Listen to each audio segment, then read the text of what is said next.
savoir générer de la confiance. Une confiance avec beaucoup d'authenticité. Si vous manipulez les gens, non. Il y a peut-être des façons de faire. Moi, je ne sais pas manipuler les gens, je ne sais pas faire. Il y en a qui excellent dans ce domaine-là. Peut-être qu'on peut manipuler les gens de manière bienveillante, ça doit pouvoir se faire. Je ne vais pas vous parler de ce que je ne sais pas faire. Je préfère être dans une démarche de créer de la vraie confiance. Là, au Fitex, il y a quelques jours, j'ai rencontré des coachs que je connaissais via mon groupe WhatsApp, via ma liste d'emails, via les interconnexions ou les webis ou toutes les choses que je peux faire via le web. Mais on n'avait jamais eu l'occasion de se rencontrer dans la vraie vie.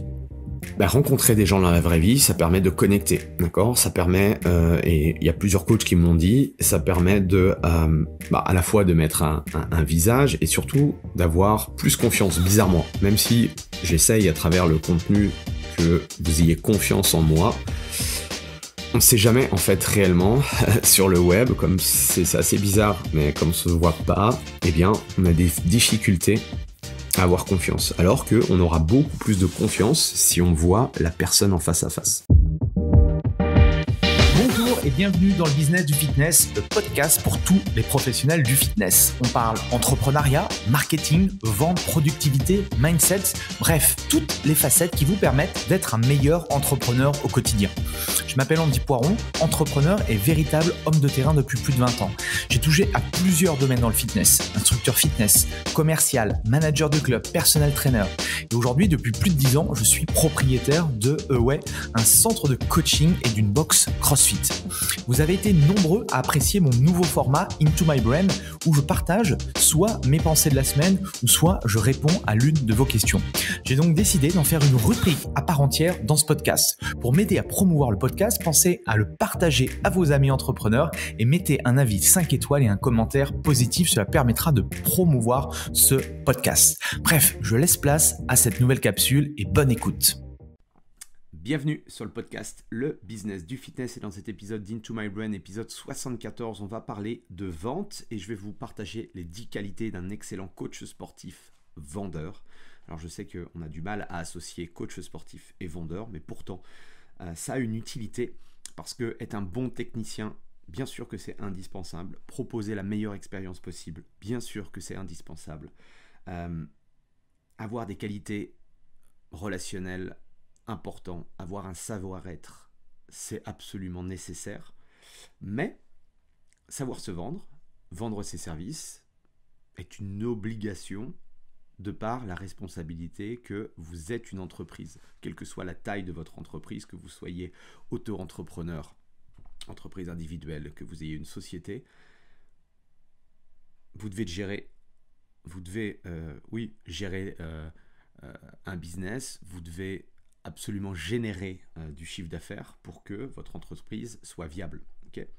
À partir de là, il y a un acte d'achat. Quand il y a un acte d'achat, alors tout dépend un petit peu de votre business. Et aujourd'hui, il y a soit des business physiques, soit vous êtes dans une structure, soit vous faites du domicile de l'extérieur, ou soit vous avez la version digitale et on va dire au milieu, on a cette formule hybride de coaching et d'accompagnement qu'on peut avoir et qui permet justement d'avoir les avantages d'un côté et un peu moins d'inconvénients de l'autre. En tout cas, quelle que soit la formule que vous choisissez, il y a un moment donné, il va y avoir une transaction financière qui va avoir lieu. Donc, 3 raisons à cela pour la partie vente. J'en ai déjà parlé, mais en 1, acquisition de clients. La plupart d'entre vous, en tout cas, quand vous me contactez, vous prenez des audits business avec moi, c'est la question qui revient fréquemment, c'est comment je fais pour trouver plus de clients, comment je fais pour trouver plus de prospects idéaux. Okay ? Et le succès d'un coach sportif dépend en grande partie de sa capacité à attirer de nouveaux prospects et ensuite à les retenir.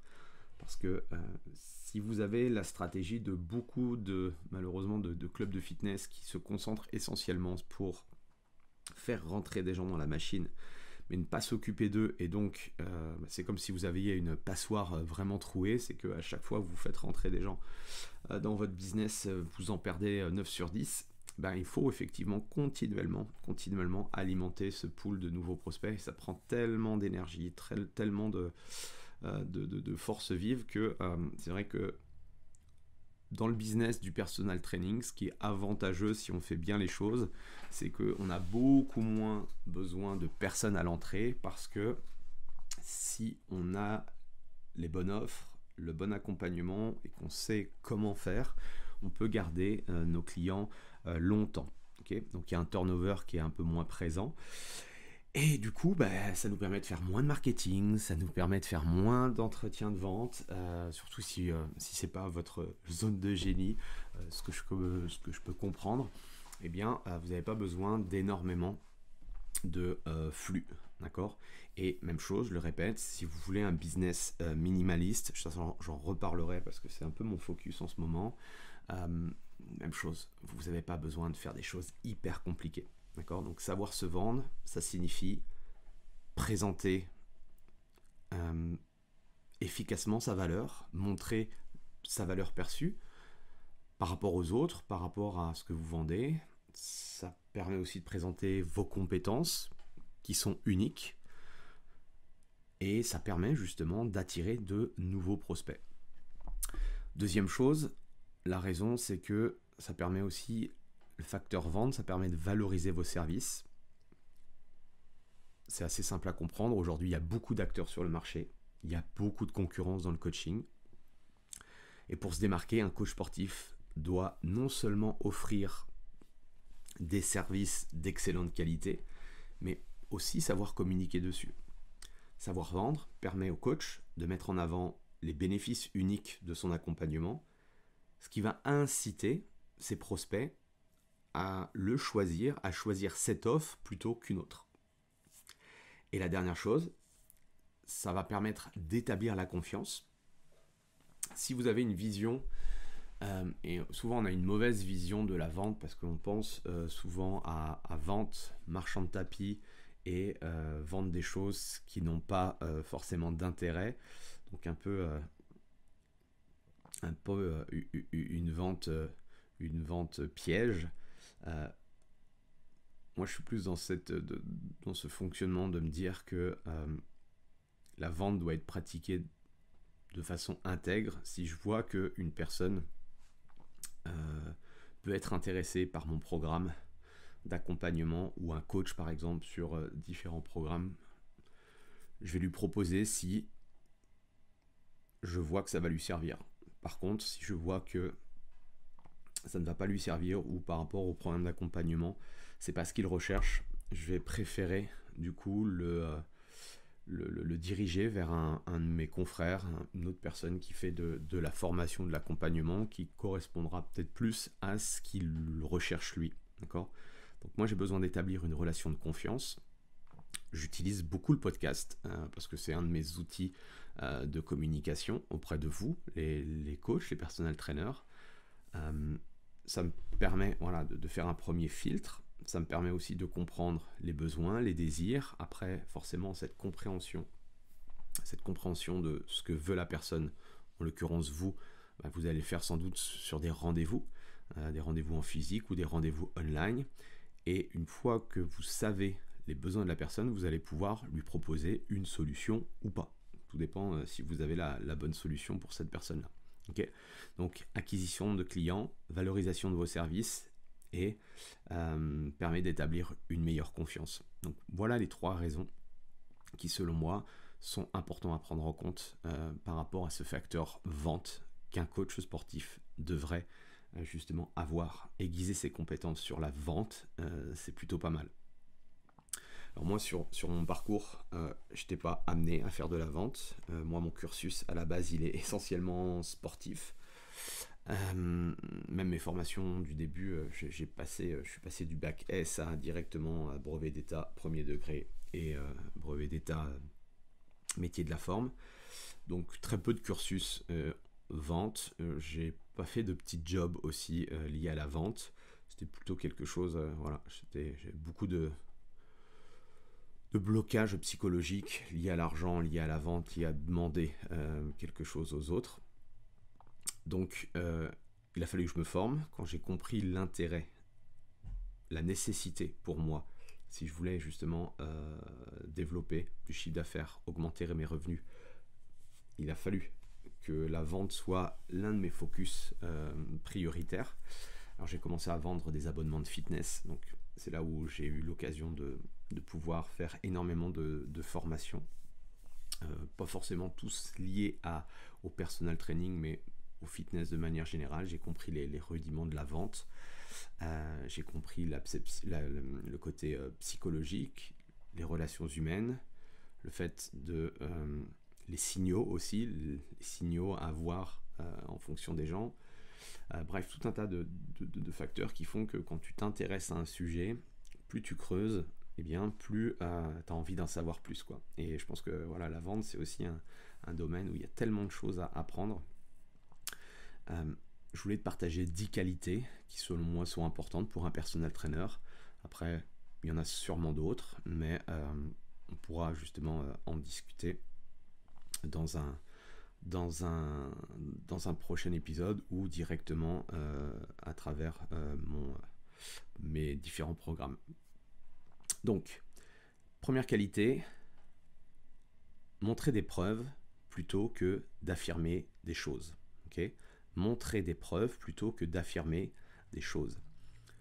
Bien sûr, vous pouvez affirmer telle ou telle chose par rapport à votre service, par rapport à la qualité de votre accompagnement, par rapport à vos compétences, par rapport à ce que vous faites dans votre métier de tous les jours. Mais c'est beaucoup plus impactant de le prouver. Les meilleurs coachs sportifs, d'accord, ceux qui arrivent à générer plus de 100K et plus, savent que affirmer un fait, c'est une chose, mais le prouver en est une autre. Et souvent, quand on est dans cette démarche de montrer des choses, eh bien, on va s'appuyer sur des témoignages, on va s'appuyer sur des études de cas, on va s'appuyer sur des résultats tangibles pour étayer vos affirmations. Et toutes ces choses-là vont faire que vous allez avoir beaucoup plus de crédibilité. La personne en face de vous aussi va comprendre que votre accompagnement fonctionne et marche. Okay ? Parce que forcément, si c'est vous qui le dites, il va y avoir quand même un doute. Un coach sportif ne va pas dire que son accompagnement, c'est de la merde. Par contre, si effectivement, il a plusieurs personnes qui corroborent le fait que grâce à mon accompagnement, un tel a fait ça, un tel a fait ça, un tel a fait ça, c'est vraiment beaucoup plus puissant. Okay ? Si vous regardez, si je fais le parallèle un petit peu, si vous regardez un petit peu ce que je fais, mon travail sur la partie personal training, si je reprends mes différents programmes clés en main que je mets à disposition pour les personal trainers, j'ai souvent des études de cas sur le T21, le P28 ou autre. J'invite des personal trainers qui ont pris mes programmes à prendre la parole et tout simplement à expliquer aux autres coachs comment ça s'est passé. Comment est-ce que ça a été dur de mettre en place le T21 ? Comment ça s'est passé dans leur business ? Qu'est-ce que ça a permis justement ce programme ? Est-ce qu'il y a eu des résultats concrets avec leurs clients ? Et surtout aussi ce qui m'intéresse, et ce qui intéresse aussi les coachs, c'est est-ce qu'il y a une rentabilité ? Étant donné que mes programmes sont premium, sont chers, il faut un retour sur investissement. Et je me souviens, alors je prends souvent comme exemple l'un des derniers épisodes que j'ai fait avec Gary, qui est aussi membre de mon programme Mastermind, qui expliquait à la communauté que au bout du 5 ou 6e challenge T21, il avait réussi à générer 16 000 € de chiffre d'affaires. Donc vous comprenez bien que avec un seul challenge, il a rentabilisé fois je sais plus, fois 8 son investissement avec un seul challenge. Donc depuis qu'il a lancé le challenge T21, vous comprenez bien que le fait d'avoir investi 2000 et d'avoir généré, je sais pas, peut-être 30, 40, 50 000 €, ça a été plutôt très efficace. Donc si c'est moi qui le dis, ça va avoir moins d'impact. si ce sont mes amis coachs qui ont investi dans mes programmes qui le disent, ça a beaucoup plus d'impact. Et à chaque fois que je lance, que je mets en place ce type d'étude de cas, eh bien, le jour même ou quelques jours après, eh bien, j'ai de nouvelles ventes du coup sur ces programmes. Eh bien, vous pouvez faire la même chose avec votre business. Deuxième qualité, cherchez à être un guide plutôt qu'un vendeur. Ça veut dire quoi? Ça veut dire que évitez de forcer une vente. Au contraire, guidez-les plutôt. Enfin, moi, j'ai une vision où, pour moi, c'est difficile de forcer quelqu'un à faire quelque chose. À chaque fois que j'ai forcé quelqu'un à faire quelque chose, c'était soit quelques jours après, il ne donnait pas suite, d'accord, ou s'il commençait à se lancer assez rapidement, ça ne fonctionnait pas parce que la personne, elle n'était pas 100% alignée avec l'accompagnement et donc ça capotait. Aujourd'hui, ma vision des choses, c'est je ne force pas une vente parce que je veux pas aboutir à des remords de l'acheteur. Je veux vraiment que la personne, c'est un contrat de confiance pour moi, surtout que je ne vends pas à la séance. C'est justement, je veux qu'elle soit très claire, que ce soit une décision qui soit OK avec ça, qu'elle ait fait le nécessaire, qu'elle ait le budget nécessaire, qu'elle va prendre le temps nécessaire, qu'elle va se donner les moyens ensemble, qu'on réussisse à atteindre cet objectif-là. Donc, soyez un guide plutôt qu'un vendeur de tapis. Troisième chose, relation par rapport à transaction. Pensez d'abord à créer une relation avec votre communauté, avec votre audience, avant de vouloir récupérer de l'argent, avant de vouloir lui piquer sa carte bleue. Ça aussi, c'est une erreur que je faisais, c'est que quand j'ai démarré dans ce business-là, c'était mon premier business, il n'y a pas du gain, forcément. Tu penses à l'argent que tu peux gagner. Moi, à l'époque, dans les années 2005, je crois, c'était sur des formules de cartes à séance. Donc, tout de suite, une carte de 10 ou une carte de 20, ça fait une somme conséquente. Donc, je pensais, quand j'étais avec les gens, je pensais à l'argent que j'allais gagner et non pas à l'expérience ou au résultat que j'allais apporter à mes clients. C'était une grave erreur.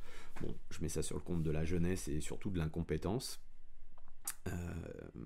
Si vous êtes jeune dans la profession, je vais éviter de vous faire de vous faire perdre du temps et de l'argent du coup.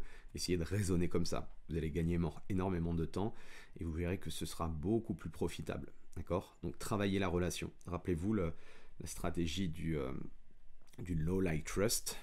C'est important de créer une relation. Les gens doivent vous apprécier, d'accord, avant de vous donner leur carte bleue. Donc chaque interaction est une opportunité pour vous de renforcer cette relation. Et une nouvelle fois, c'est pas parce que la personne ne vous a pas acheté votre accompagnement aujourd'hui qu'elle ne le fera pas demain. D'accord ? Surtout si vous gardez cette relation bienveillante sur le moyen long terme. Autre qualité, la posture plutôt que le discours. Travaillez beaucoup plus votre posture que votre discours. Les coachs sportifs à succès ont compris l'importance de la confiance, de l'autorité, de la crédibilité, et ils travaillent justement à incarner ces qualités, plutôt qu'à se concentrer uniquement sur ce qu'ils disent. En clair, montrez, soyez le bon rôle modèle. Si vous dites quelque chose et que dans la vraie vie vous faites le contraire, vous allez être démasqué et vous n'allez pas avoir de succès. Okay. Si vous prenez quelque chose sur l'alimentation, sur le sport, et que vous ne faites rien, vous vous laissez faire, ça paraît vraiment bizarre. Okay. Donc ça peut fonctionner un certain temps, mais sur le long terme, ça ne fonctionnera pas. Je dis souvent aux coachs qui travaillent dans des clubs de fitness, quand vous franchissez la porte du club, vous êtes en représentation. Tout le monde va vous regarder. Ils vont regarder comment vous vous entraînez, ils vont regarder ce que vous mangez, ils vont regarder ce que vous prenez dans les collations. Bref, inspirez confiance. Ça commence par inspirez-les avec votre rôle modèle, votre façon d'être, votre lifestyle. Ne jouez pas un rôle, soyez qui vous êtes, mais prenez ce que vous êtes réellement. Ok ? Autre qualité ou structure dans votre argumentaire de vente, découverte plutôt que pitch. Ça veut dire quoi? Ça veut dire arrêtez de vous écouter parler. Je vois beaucoup quand je fais des interventions dans les structures, dans les clubs de fitness sur la partie vente. Ah, les coachs, ils parlent. Ah, moi j'ai fait ça. Au contraire, avant de sortir votre argumentaire, intéressez-vous à la personne qui est en face de vous. Écoutez-la, d'accord? Et voyez si éventuellement il y a des choses qui peuvent être intéressantes et vous pouvez éventuellement sortir votre science après. Mais plutôt que vous lancer dans un monologue sur votre service, sur votre accompagnement, sachez poser les bonnes questions. Une nouvelle fois pour découvrir ses besoins, découvrir ses désirs, et si vous êtes capable de répondre à cette problématique-là. Elle est dans une situation actuelle, comment vous allez pouvoir lui permettre d'être dans sa situation rêvée idéale. Autre qualité, savoir creuser les objections. Souvent, quand on n'est pas formé à la vente, on est déstabilisé par les objections. Oui mais, voilà, quand la personne elle vous dit quelque chose, on a souvent tendance à se braquer, alors qu'au contraire, voyez plutôt une objection comme une opportunité de réexpliquer quelque chose qu'elle n'a pas comprise. Donc au lieu de contester ou d'ignorer toutes les objections, voyez-les comme des opportunités pour en savoir plus, pour vous rapprocher un petit peu plus de sa décision d'achat. Autre qualité, savoir générer de la confiance, une confiance avec beaucoup d'authenticité. Si vous manipulez les gens, alors il y a peut-être des façons de faire. Moi je ne sais pas manipuler les gens, je ne sais pas faire. Il y en a qui excellent dans ce domaine-là. Peut-être qu'on peut manipuler les gens de manière bienveillante, ça doit pouvoir se faire. Je ne vais pas vous parler de ce que je ne sais pas faire. Je préfère être dans une démarche de créer de la vraie confiance. Là, au Fitex, il y a quelques jours, j'ai rencontré des coachs que je connaissais via mon groupe WhatsApp, via ma liste d'emails, via les interconnexions ou les webis ou toutes les choses que je peux faire via le web, mais on n'avait jamais eu l'occasion de se rencontrer dans la vraie vie. Rencontrer des gens dans la vraie vie, ça permet de connecter, d'accord? Ça permet, et il y a plusieurs coachs qui me l'ont dit, ça permet de, à la fois de mettre un visage et surtout d'avoir plus confiance, bizarrement, même si j'essaye à travers le contenu que vous ayez confiance en moi. On ne sait jamais en fait réellement sur le web, comme c'est assez bizarre, mais comme on ne se voit pas, eh bien on a des difficultés à avoir confiance, alors qu'on aura beaucoup plus de confiance si on voit la personne en face à face. C'est extrêmement puissant et c'est important à comprendre. Donc les coachs sportifs qui fonctionnent bien savent que la confiance ne peut pas être manipulée. Elle est gagnée à la fois par l'honnêteté, la transparence, la constance. C'est pour ça que, quel que soit le business que j'entreprends, j'ai toujours cette vision-là. Alors je suis toujours dans l'univers moi, de l'accompagnement et du coaching, parce que je pense que je suis fait pour aider les autres.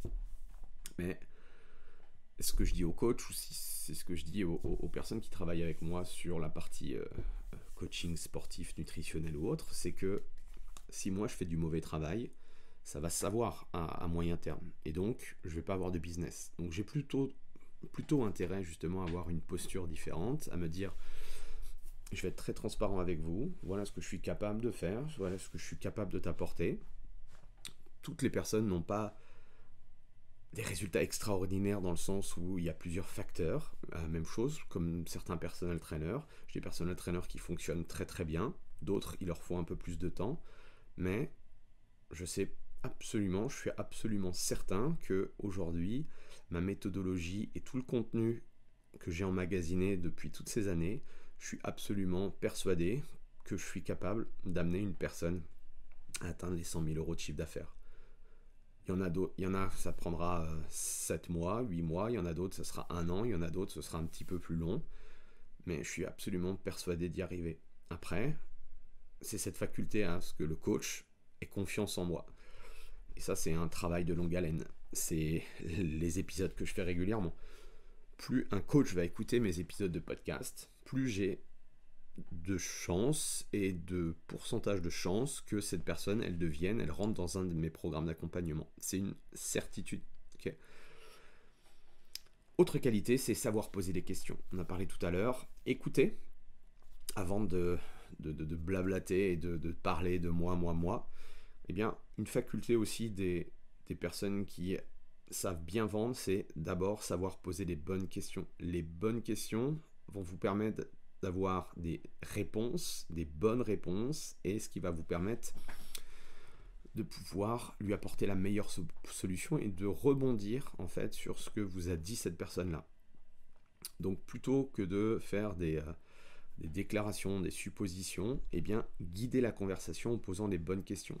Ce qui va vous permettre du coup d'aider beaucoup plus vos prospects. Parce que plus vous aurez de la clarté par rapport à ce qu'elle recherche, plus vous aurez de facilité à lui apporter la bonne solution. Et les deux dernières, cherchez à comprendre. Ne cherchez pas d'abord à convaincre absolument que votre solution est la meilleure. Cherchez d'abord à comprendre et comprenez que chaque client est unique. Même si vous êtes dans la même niche, vous ciblez des personnes, on va dire, qui ont plus ou moins la même problématique. Chaque client est unique. En plus, on le sait bien. Dans le domaine, dans l'univers, on va dire, de la santé, il y a plein de petits bobos qui peuvent avoir, il y a plein de petites choses qui peuvent interagir sur les résultats en termes de perte de masse grasse, en termes de résultats physiques ou autres. Donc, avant de proposer votre solution globale, cherchez d'abord à comprendre profondément ses besoins. Okay. Donc, ça aussi, c'est important. Ça corrobore sur différents points que j'ai déjà partagés. Mais voilà, comprendre, d'accord, cherchez à comprendre, avant de tout de suite lui proposer votre accompagnement. Et une des dernières choses, et ça c'est un élément qu'on avait aussi partagé lors de mon week-end mastermind à La Rochelle, c'est les bénéfices avant les caractéristiques. Les caractéristiques, ça peut être intéressant sur certains points, ça peut aussi aider certains profils de personnes, notamment les cartésiens. Mais à un moment donné, comme on sait que la vente, elle est d'abord émotionnelle avant d'être rationnelle, il est important de parler des bénéfices. Parce que les clients achètent une solution à leurs problèmes. D'accord ? Ils achètent une transformation des résultats. Donc si tu te concentres que sur les caractéristiques de ton accompagnement, tu perds en grande partie le côté émotionnel des choses. Et si tu ne vas pas chercher l'émotionnel, ça va être très difficile que la personne elle se dise ok, c'est l'accompagnement et c'est le coach qu'il me faut. Okay. Donc voilà un petit peu, je ne sais pas ce que tu en penses, peut-être qu'il faudrait réécouter aussi ce podcast pour te faire une idée, pour voir un petit peu. Moi le mieux pour toi c'est par rapport aux différents points que je viens de te noter, c'est de voir un peu par rapport à ta structure, de comment tu accompagnes une personne dans sa démarche commerciale, comment tu fais, et voir si tu peux... alors je dis pas que c'est le script idéal ou c'est les choses idéales à faire, mais en tout cas, c'est les petites choses que tu peux corriger ou en tout cas, tu peux t'améliorer par rapport à ça. Donc, si tu as d'autres qualités, eh bien, je serais ravi de pouvoir les entendre ou les lire. Donc, n'hésite pas d'utiliser Instagram ou directement via la newsletter. En tout cas, merci. Passe une excellente semaine et on se dit à très vite. Allez, salut. Voilà, c'est fini pour aujourd'hui. J'espère que l'épisode vous a plu. Merci d'avoir passé ce moment en ma compagnie. Deux petites choses avant de vous quitter. Si vous cherchez les notes de l'épisode ou que vous voulez tout simplement me contacter personnellement, allez sur mon site andypoiron.com. Donc tout attaché, www.andypoiron.com. Vous trouverez toutes les informations nécessaires. Et dernière chose, et c'est la plus importante pour moi, si vous voulez m'aider à promouvoir ce podcast, eh bien vous mettez un avis 5 étoiles sur Apple Podcast. Si vous regardez cet épisode sur YouTube, eh bien pensez à liker et à vous abonner à ma chaîne YouTube et pensez à en parler autour de vous, pensez à en parler à vos amis ou à vos collègues dans le fitness. Ça permettra véritablement à ce podcast d'avoir beaucoup plus de visibilité. Voilà, en tout cas, merci, à très vite pour le prochain épisode.